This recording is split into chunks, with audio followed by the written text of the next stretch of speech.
Good evening to all of you. Thank you for joining us this evening. I know that there are many who will still be joining. It's that time of day when people get home from the office or are still at the office and they're making time to be with us. So welcome to you. Tonight is a special evening, and we would first of all like to thank our sponsors and our partners in the presentation of the Enlightened Community webinar series, and that is the Virtual Lighting Design Community, the VLDC. I encourage all of you to become members of this organization. It's really worthwhile. And best of all, membership is free. So go on, get cracking after the webinar and see that you enroll. So once again, to Guy Kornetzki, we thank you very much for giving of your time to prepare this presentation, and also your time that has taken a couple of test runs. So let me tell you a little bit about Guy. Guy started lighting at the wonderful age of 17. And he started out as a stage lighting technician. He made his way through to becoming a designer, and he worked in theatre, opera, dance, and concert lighting for some 20 years. That's a considerable period of time in anyone's language. Before he transferred over to architecture in 2007. He's got some projects worldwide, some very prestigious projects, super prime residential, other developments, hospitality, workplaces, facades, landscape, public realm, and master planning.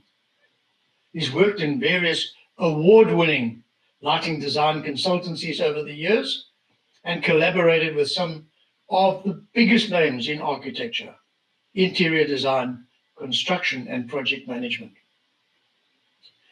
Guy is a great believer in inclusive design, collaboration, and empowering people to feel welcome and that they'll achieve their best.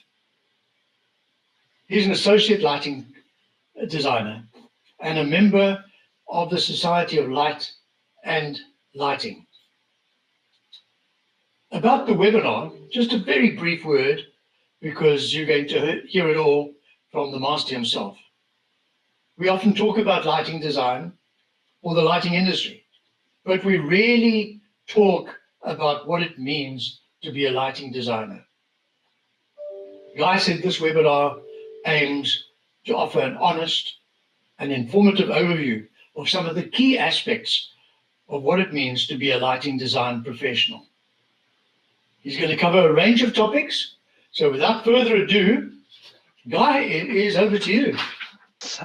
Thank you very much, Philip, for the introduction, and welcome everyone. I appreciate that it might be different times where you are, and so if it's either late or early, an extra thank you for joining this. I'm in London, so it's 4 p.m. on a grey London afternoon. I hope it's nicer where you are.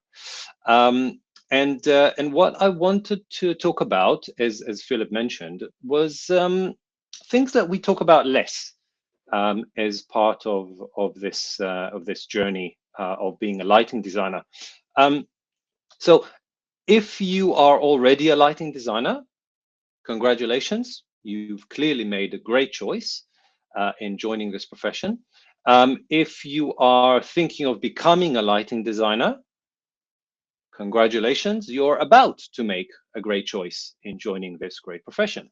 And what I wanted to do in the next 35 or 40 minutes is to talk through some of the key points that I found useful in my journey. And I think the first question is, why are we here? And so it's clear. I think it's always good to understand where you're going. And as I was preparing this, I was reminded with a little story, which I'd like to share with you. So on the right is my grandfather, Nehemiah. And my grandfather used to fly a lot back in the 50s and 60s. He was a sports broadcaster. And the story goes that whenever he boarded a plane, he would always ask the flight attendants whether that plane was going, wherever he was going. So in a similar way, let's clarify where we are going and why we are here. So as I said, maybe you're looking to start a career as a professional lighting designer. And in that case, I'd like to start by telling you a bit about what I think we do as lighting designers, and therefore what you can expect when you become one. Alternatively, you might already be a lighting designer, you might already be part of the profession, and maybe you're wondering what your next career step should be. In that case, I would like to tell you a bit about the different practice frameworks you could choose from to inform your next step. In summary, what I'd like to offer are insights from my experience about what it means to work as a lighting designer, and that will hopefully inform your decisions about your next steps. So why me? I think that's a fair question. Philip kindly mentioned a little bit about my background, and that's very true. I started in performing arts lighting probably in the early 90s. As Philip said, I did theater and dance and opera and concert lighting, which is the second picture there, which is a Queen's concert. Sadly, I didn't work for Queen. That would have been incredible. But that kind of stuff was something, part of the things that I did, which means that all in all, from then to now, I've been in lighting for over 30 years. And that's a fair bit of what? Does it mean I'm famous? Not really. Though if you ask my son, he'd probably say absolutely yes. So let's go with that. Does it mean I'm good at what I do? Arguably, yes, I'd like to think so. But mainly it means that I have a fair bit of experience. Now, we say that word a lot, experience. What does that actually mean? Well, there is the experience that you think you know about.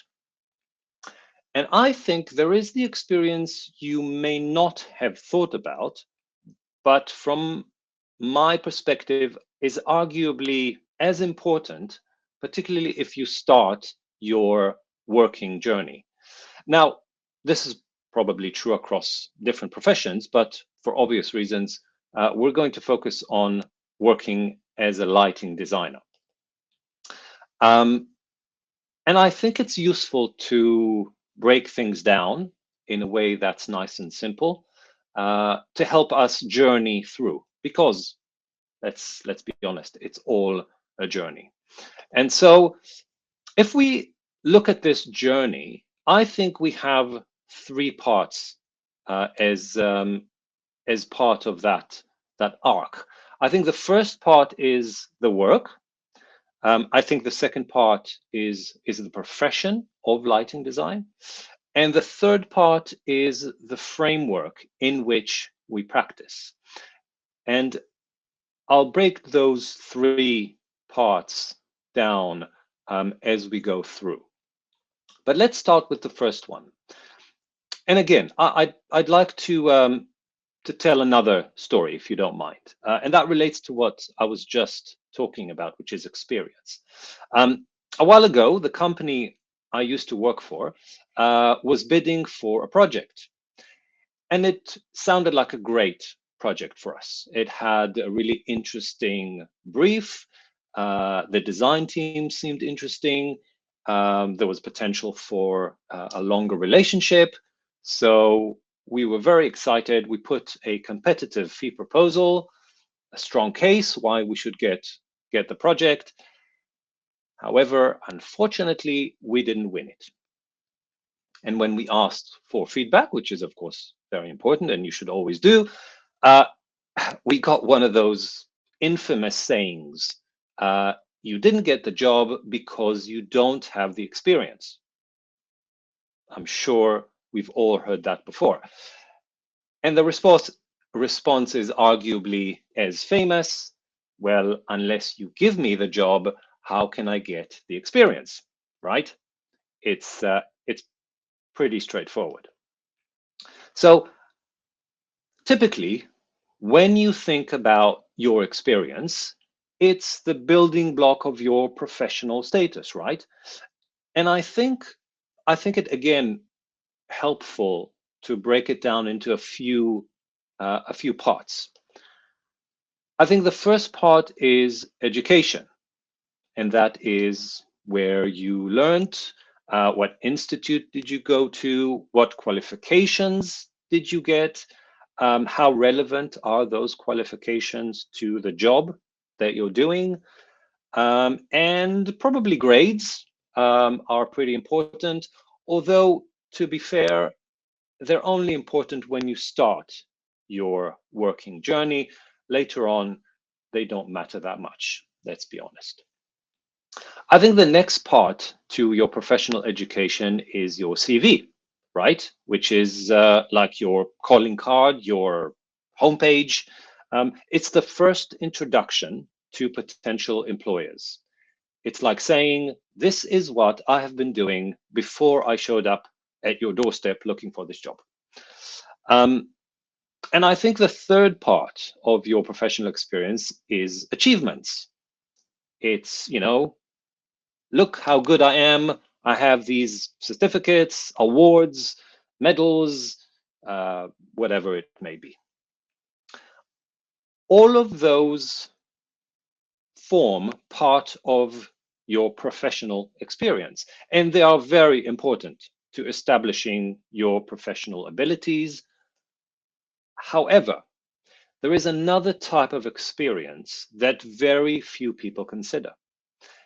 And I know for a fact that companies are very interested in that type of experience, especially if you're just starting your work journey. And that is life experience. To put simply, you could be the most amazing professional, you could have the most amazing experience, but if no one wants to work with you, you're going to struggle. So in a similar way as we've broken down professional experience, let's also break down what is life experience. We talked about education. Well, you probably heard this saying before, University of Life. I think, unfortunately, it's sometimes used as an apology if you don't have formal education.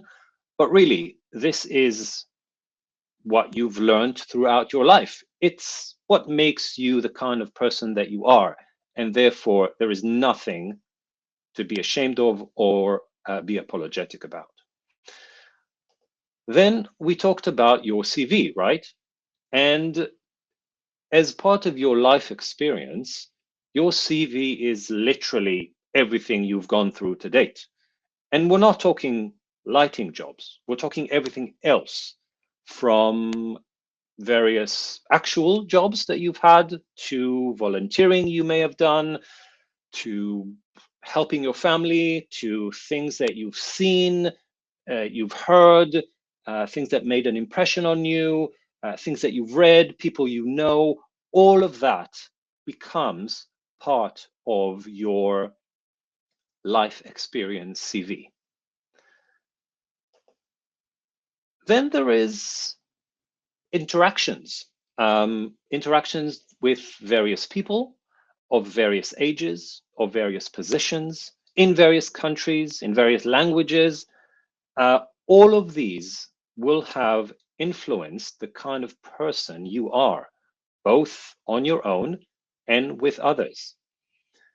And in a similar way to your professional experience, having an impact or informing your professional journey, these life experience elements will also help your employer think of you as part of their company, as part of their culture, part of their team. They will think, can they trust you?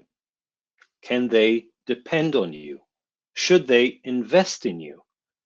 And that is not about your professional experience. This is about your life experience and the kind of person that you bring in to your job. And it is crucial.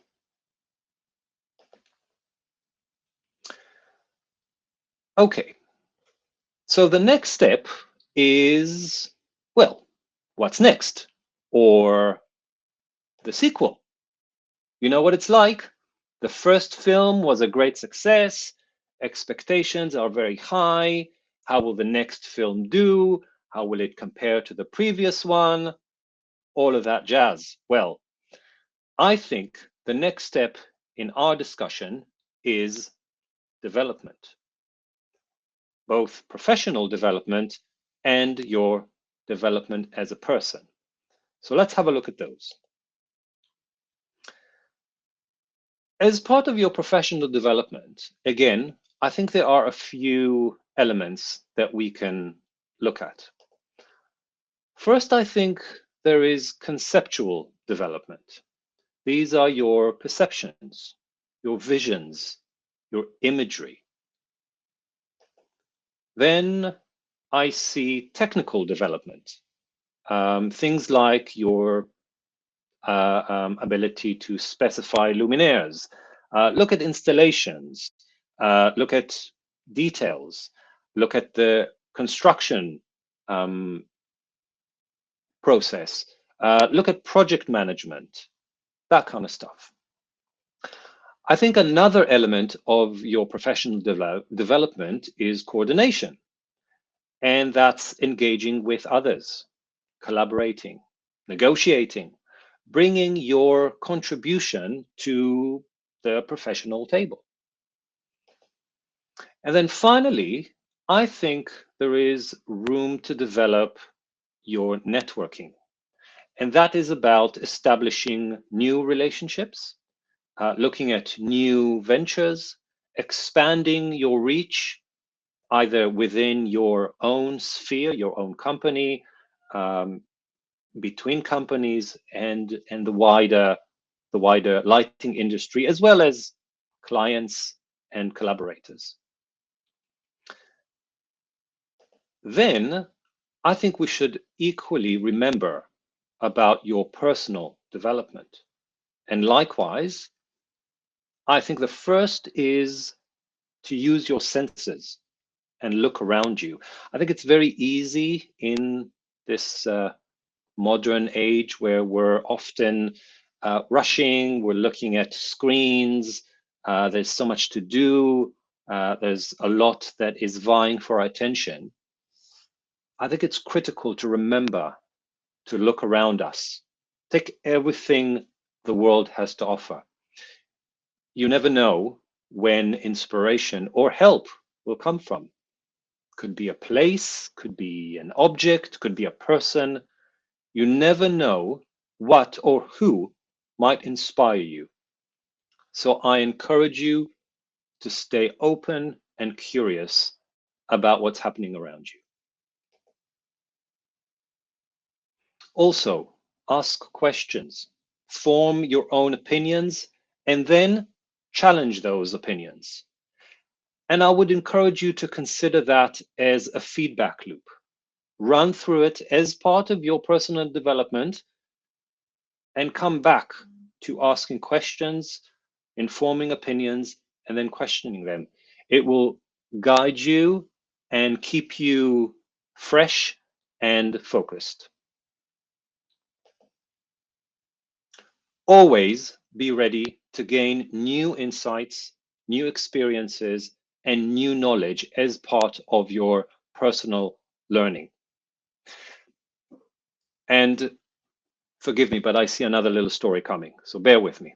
I remember a good few years ago, to be fair, I spoke to a very, very senior lighting designer. He was also quite a famous character in the industry, certainly at the time.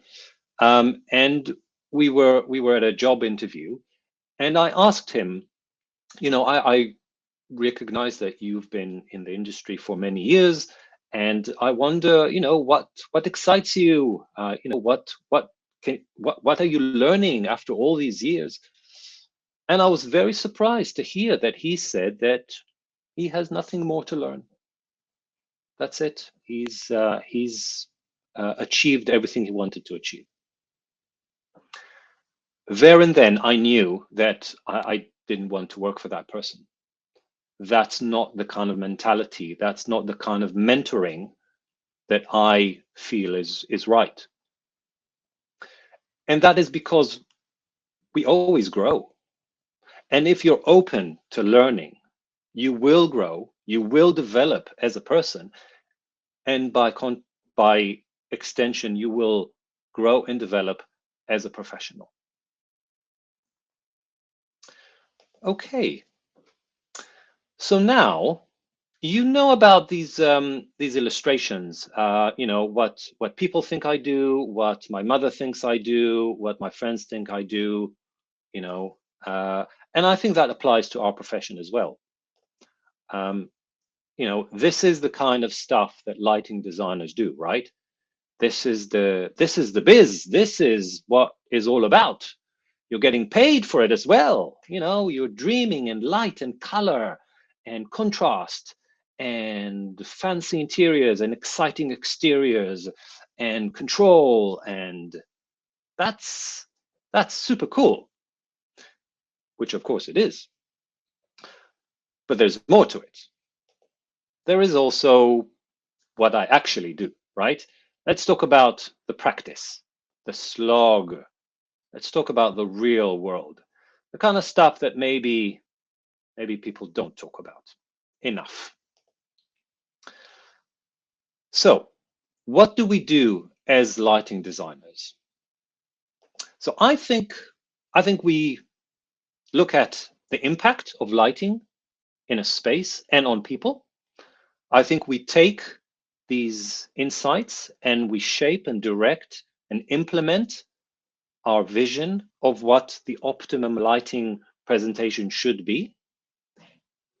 And then I think we deliver, we present, we convey that optimum lighting presentation to the people around us with various media, drawings, schedules, etc. And I think these elements are a key part of a range of approaches and skills that every lighting design project needs for us to successfully get to the finish line. And I think there could be conceptual elements, there are coordination elements, there are administrative elements, more boring, there are technical elements, and as we know, all of these elements have to work together alongside each other. Sometimes they are perceived as clashing. And I want to stop and talk about that a little bit. I think it's the kind of tension that I've come across a lot over the years. Maybe you have as well. This difference, these two camps about being creative versus being technical, being a designer versus being an engineer.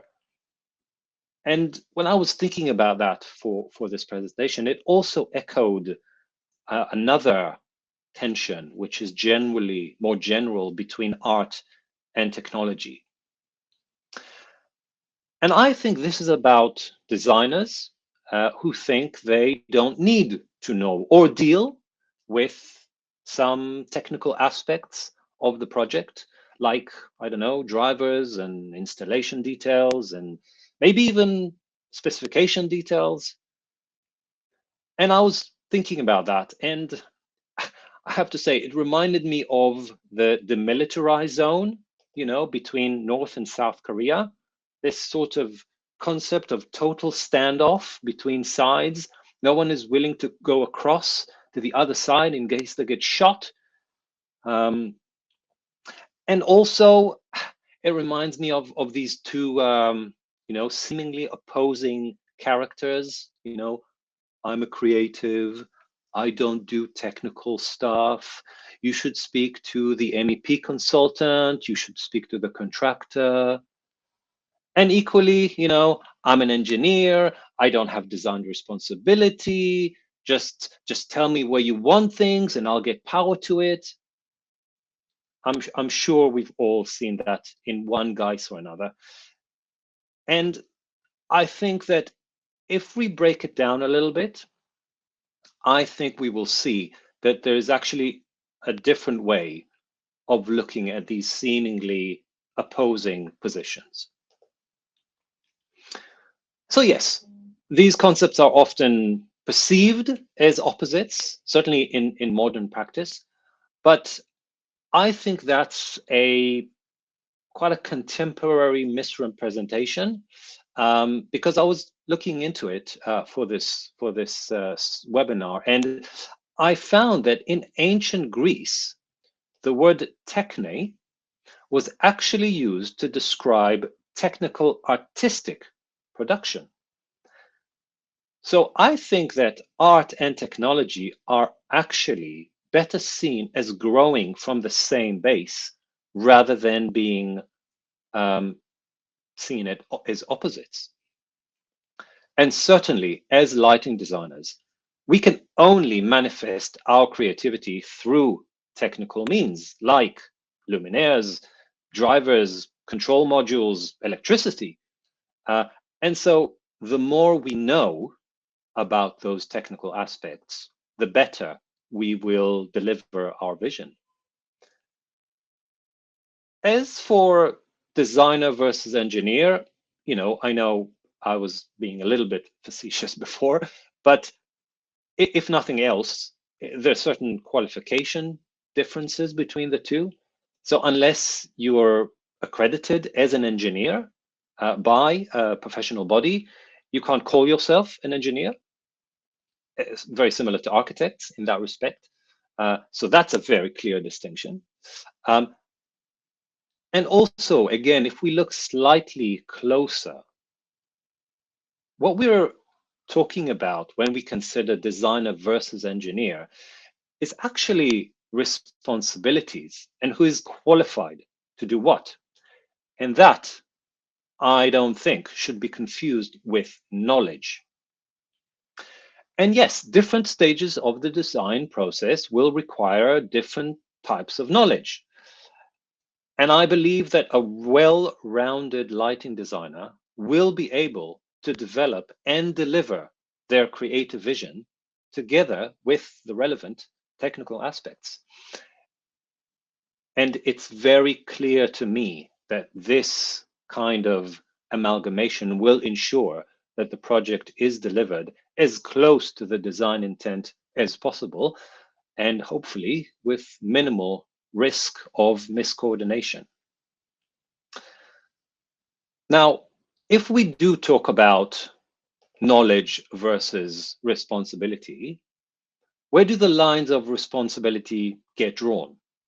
Who is supposed to do what? I think that when it comes to responsibilities. This is about clarification with the client through contracts and an agreed scope of work.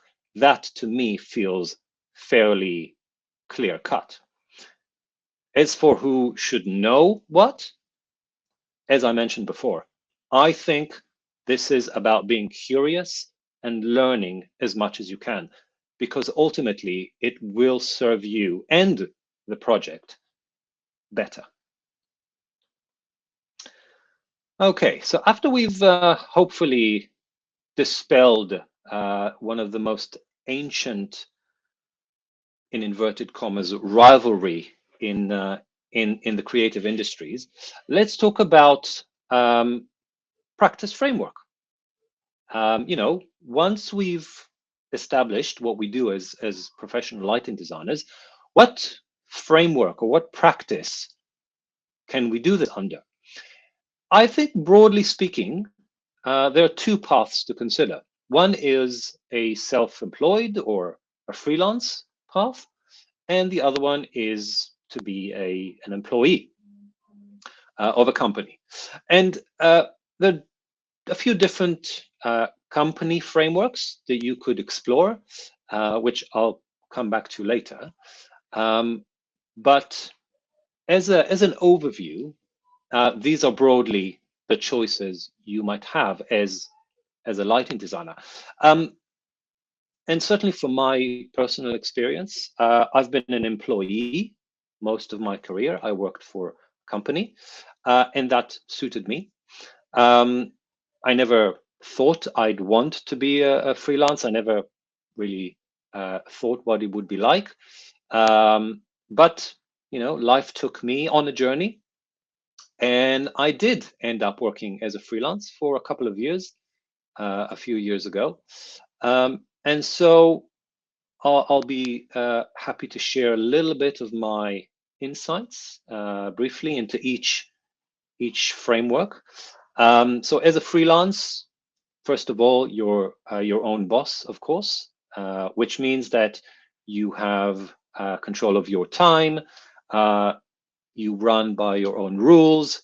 The creativity and the vision of the project is entirely yours. And of course, when you get to that wonderful time of getting paid, you take full profit share. Now, on the flip side, if you don't get the work, there won't be any work. That is your responsibility. Also, it's important to remember that as well as being the creative force, you're also the admin force and the IT force and the finance force. You've got to do it all, certainly in the beginning. So bear that in mind. And finally, again, I don't think this is something that we talk about a lot, but working as a freelance or as a self-employed can be quite a lonely existence. You're a one-man band. You work on your own, and that's sometimes not for everyone. Conversely, if you work for a company,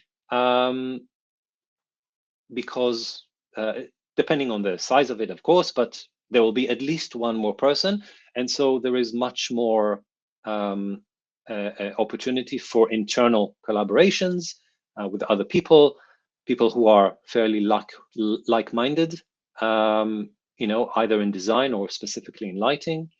There's a sense of shared knowledge, and again, the bigger the company, the more opportunity to share that knowledge. There is hopefully more in terms of infrastructure to support you, whether it's admin, IT, finances, etc.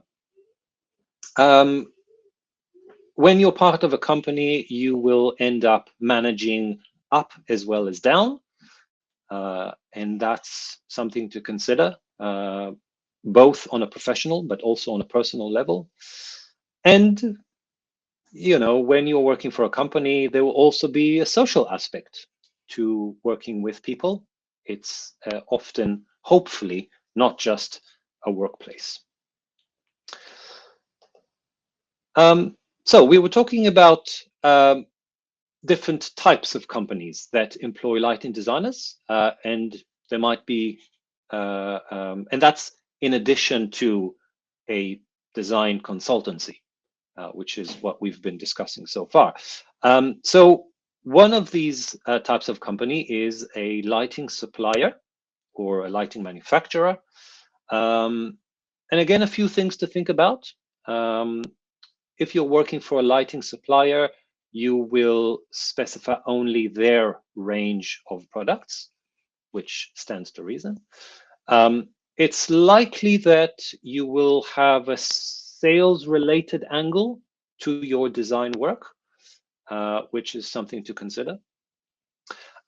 Typically, if you work for a lighting supplier, they normally offer some sort of a design and technical support service to projects. And those projects don't typically have a lighting consultant. And so you'll kind of fill a few roles as well as a designer. And also, I think it's worth mentioning, again, maybe we don't talk about it a lot, but working for a lighting supplier will typically earn you a higher salary than working for a consultancy. The other type of company you could work for is an architectural or interior design company. Those are fairly rare, to be honest. I know that Foster and Partners, the big architectural company, have a lighting design department. I think that HBA, one of the largest interior design companies, used to have a lighting design department. I don't know if they still do. I think it may have been disbanded by now. So this type of company is fairly rare, to be honest. However, this one has become very popular, certainly in the last sort of decade. And there are quite a few of these now. Companies like Arup, like BDP, WSP, Atkins, Buer-Happold. There are quite a few multidisciplinary practices that have a lighting design department. Again, putting in my 2 cents, I mainly worked for fee-based lighting consultancies to date. And I did work for what's referred to as a design and supply consultancy. So it's a design company that also sells the lighting specifications that it puts forward. I never worked for a supplier to date. Personally, I like the freedom of specifying whatever I feel is most appropriate. And I also like the independence of being in a fee-based consultancy. I did try to work once for an engineering company some years ago. The big draw for me was the potential to collaborate with other disciplines. The hint is in the name, really. And I was warned that some of these engineering practices tend to be a bit more creative, a bit more engineering and not enough creative, which is a bit of a link to what we were discussing earlier. And unfortunately, in my experience, that was true, which didn't work for me. But I know for a fact that not all multidisciplinary practices are the same. So I encourage you to do your research, ask questions, and form your own opinion on a case-by-case basis. Now let's talk a little bit about roles and hierarchy, right? So you've joined a company. What kind of journey, what kind of development you could expect? Now, some companies are more rigid in their setup, others are more relaxed. And also different companies may have different versions of this breakdown, but generally speaking, this is the path you could expect. And I'll kind of go through them fairly quickly to give you a little bit more information.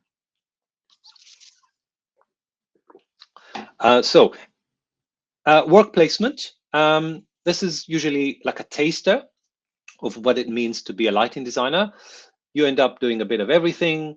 It's usually a short-term contract, and at the end of which you could, take your time and consider whether this is the kind of profession you want to do. As a graduate and a junior, you will primarily focus on acquiring your skills. And this means becoming a human sponge, okay? You might as well change your name to SpongeBob, because that's what it's all about. It's learning everything you can from everyone around you, either in your company, the wider industry. Everything is a learning opportunity, as we've said. As an intermediate, you continue to develop your skills as well as begin to widen your view across the company that you're working with, the profession, and the wider industry. As a senior, you take more responsibilities over running projects, as well as looking after team members. You end up contributing more to projects, running projects, and as always, you continue your development. As an associate, you become typically more client-facing, including running projects, reviewing your colleagues' work. You typically work a lot more autonomously, progressing your own work, your own goals. Sometimes associates end up leading a team, and typically they take on more responsibilities at a management level.